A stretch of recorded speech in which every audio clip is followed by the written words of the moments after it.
been about a week and a half since I uploaded that short of me manually removing the cyanobacteria across the sand bed. And as you can see, it has came back with a vengeance, even worse than before. In that video I mentioned, or in the description, you really need to find the source of the cyanobacteria or it will just keep coming back.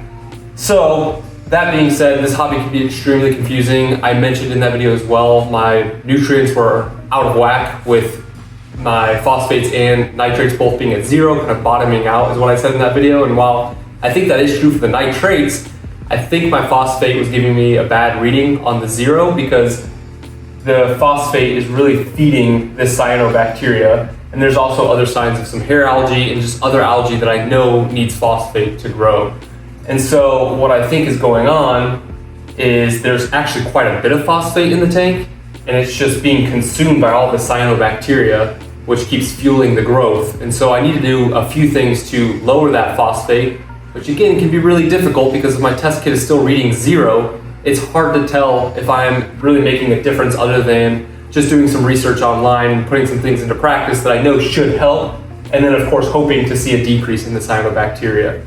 So all that said, what I'm going to do is again manually remove most of this as much as I can. I'll do another water change. I will clean out my filter stock, so all the normal stuff.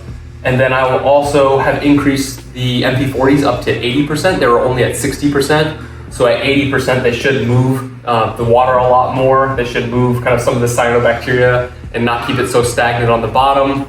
So there's a few things that I will do. I'm gonna try some higher quality food. For the food that I have left, it's frozen food, but it's not the best quality. And what I think I'll do is kind of rinse some of it. I know that can lower some of the phosphates as well. See how that does, but I obviously need to get a hold of this because the last time I shot the video was only on the sand, and now it's going up the rocks and touching some of the coral. I've also seen some of my SPS here at the top, the Millipora and the Garth Bonsai both have completely lost color, which would tell you no phosphate. But like I said, that's why it's hard, that's why it's confusing. I do think phosphate's in there. It's just being totally consumed by the cyanobacteria, and nothing else in the tank that can use it as it normally should for good is able to really get any. So that's what we're gonna do next. We'll go from there.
Now that I got the majority of that cyano out, or at least as much as I could by hand, I want to test the nitrate and phosphate again, just with as much as I could possibly remove out of the tank and see what the phosphate and nitrate numbers come back at.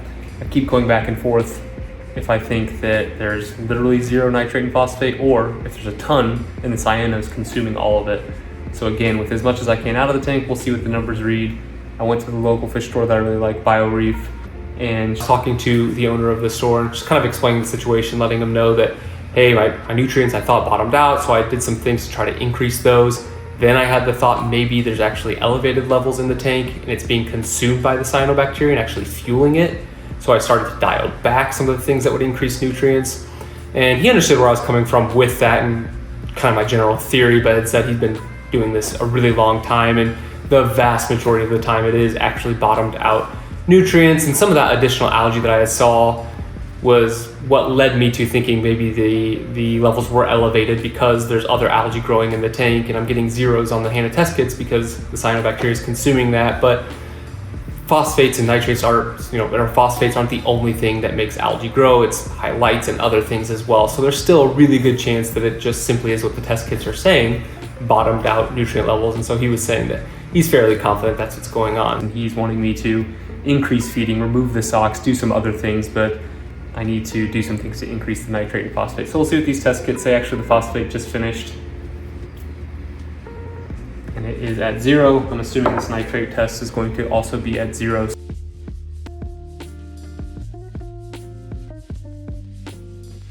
So we'll do a few things to now do the opposite of what I thought I was going to do and increase the nitrate and phosphate. Hopefully that will help with some of the issues I'm having. And as of now, it's looking okay. It's been a day or so. And I had the thought that now that it's cleaned up a little bit, I want to get some cleanup crew that would actually move the sand bed a fair amount.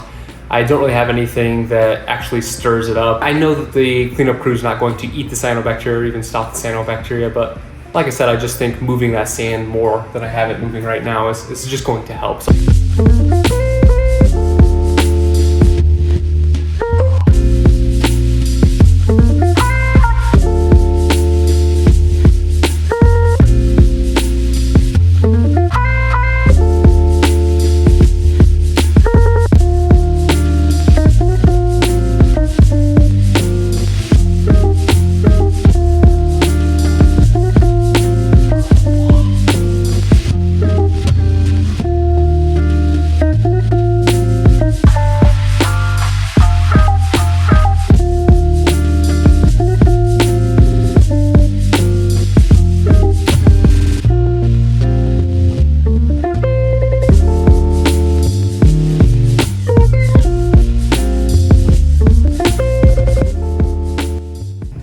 At this point, I am very confident the reason I have the cyanobacteria is because my nutrients are at 0. And so I've put some things into place that I think will definitely help going forward. And my plan was to increase the nitrates and phosphates and slowly over time kind of showcase on the channel how that can help the cyanobacteria go away. However, with a 4 and a 6-year-old, another baby right around the corner due any day now, and full-time job, all these other things, I just don't have the time to continually manually remove the cyanobacteria as I'm increasing those numbers. And so I didn't want to do this, but I am going to go ahead and use some ChemiClean. Like I said, I'm going to manually remove this for the 3rd time, get it as clear as I possibly can, add the ChemiClean, and then continue to do all those other things that I think will keep it removed for good.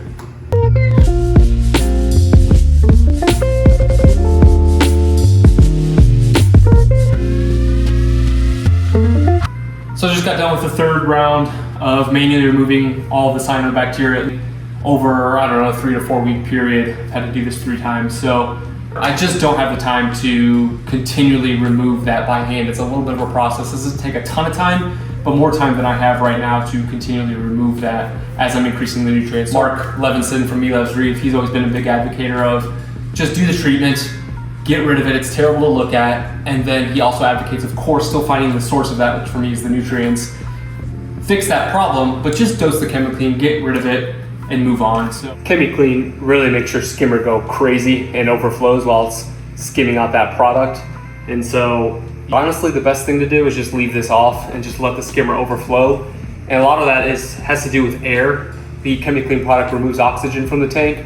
And so you kind of want to have that skimmer just bubbling and overflowing, which automatically is going to add some oxygen back to the tank. So I'll clean this out, but I'm just going to leave it off and let that skimmer overflow. And then also I've added this air pump to add a lot of oxygen to the tank because this product will absolutely bring those oxygen levels down to a dangerously low level for the livestock. So step 1, increase the oxygen. Step 2, I'm going to turn off my UV sterilizer. Step 3, add the product. The dosage for this is 1 level scoop of ChemiClean for every 10 gallons of aquarium water, including sump, water displacement, all that. I ballpark this at about 150 gallons of water, so that's going to be 15 scoops of the product. I'm actually only going to do 10 scoops. Usually with most products, they say to do a little bit less than it says on the directions. And so I'll do 10 scoops. Hopefully I'll take care of it. If not, I can repeat. This is 24 hours after the first dose of ChemiClean, and as you can see, didn't do a whole lot. So I'm going to go ahead and do a second dose. That first one was not the full amount recommended, and apparently I should have done that full amount. So we're gonna do a second dose and hopefully see a little bit better results tomorrow. This is the next day after the second dose of the ChemiClean.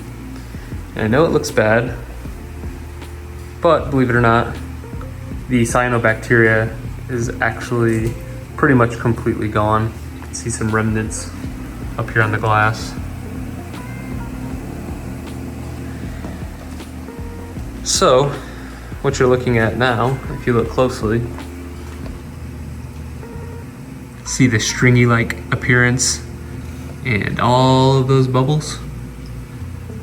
That, my friends, is dinoflagellates. So good news, I have gotten rid of the cyanobacteria. Now, I get to deal with dinos. Yay.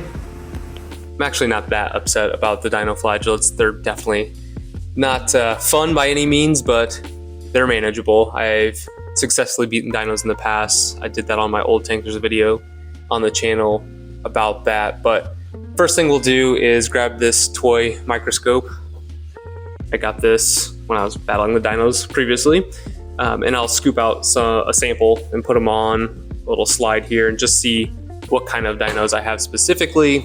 It's always a first step. There's just some tips and tricks you can do for the various types. So just out of curiosity, we'll scoop a little bit out. Overall, I think the plan remains the same as my approach with the cyanobacteria. Continue to raise those nutrients because the zeroed out nutrients will cause dinoflagellates as well. So I've talked at length in this video on the things that I'm doing there. I actually switched this week from reef chili to reef roids. I remember I've used reef roids in the past and stopped because it would increase the phosphate too much. Well, now I can't get my phosphates up. So the first night I fed with the reef roids, the next day they were up to 0.06.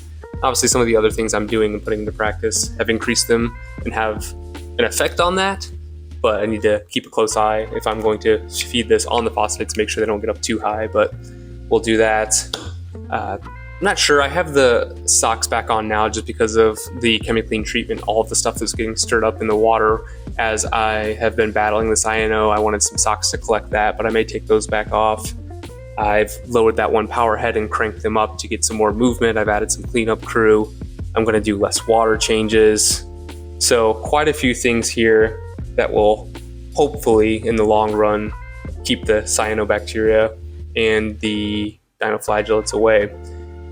For the nitrates, when I tested those, they were still at 0, and so I picked up some Neo Nitro from Brightwell Aquatics, and we'll start to dose that, hopefully to get the nitrates up around, say, 5 to 10 and detectable. I just got done with my 20% water change as the final step to the ChemiClean treatment, and the ChemiClean did work very well. Unfortunately, afterwards, I still had dinoflagellates to deal with, so it was 20% water change, which is good to remove the majority of the ChemiClean product, but that is not good for fighting dinos, as of course water changes lower your nutrients and I need to increase them to fight the dinos, but had to do that. So took advantage of the opportunity and went ahead and siphoned out the dinos from the bottom with the tube. Although satisfying right now, it's very temporary. The dinos will come right back as I have not corrected the root of the problem yet. Need to continue to increase the nutrients. Since I did a larger water change, I went ahead and added some of the Neo Nitro right away to get the nitrates back up a little bit. and we'll continue increasing those nutrients, and also need to add some biodiversity to outcompete the dinos. So things like phytoplankton, copepods, additional beneficial bacteria, things like that. So anyway, it's a bit of a process, but we'll continue to fight the good fight here and hopefully be out of the weeds on this here in the next couple of weeks. It's been 2 days since I did the large water change and siphoned out the dinos off the bottom of the sand bed, and surprisingly they're not coming back as fast as I expected, so that's a good thing. I just tested the phosphates, they're back at 0, so we'll feed the corals again tonight with more of the reefroids to get that phosphate up. And then I tested the nitrates, and they're actually at 7.7 according to the Hannon checker. So the neonitro seems to be working, and we are on our way to getting the nutrients back in balance and hopefully past this cyano and then following dino battle and back to focus on growing coral and keeping the fish happy.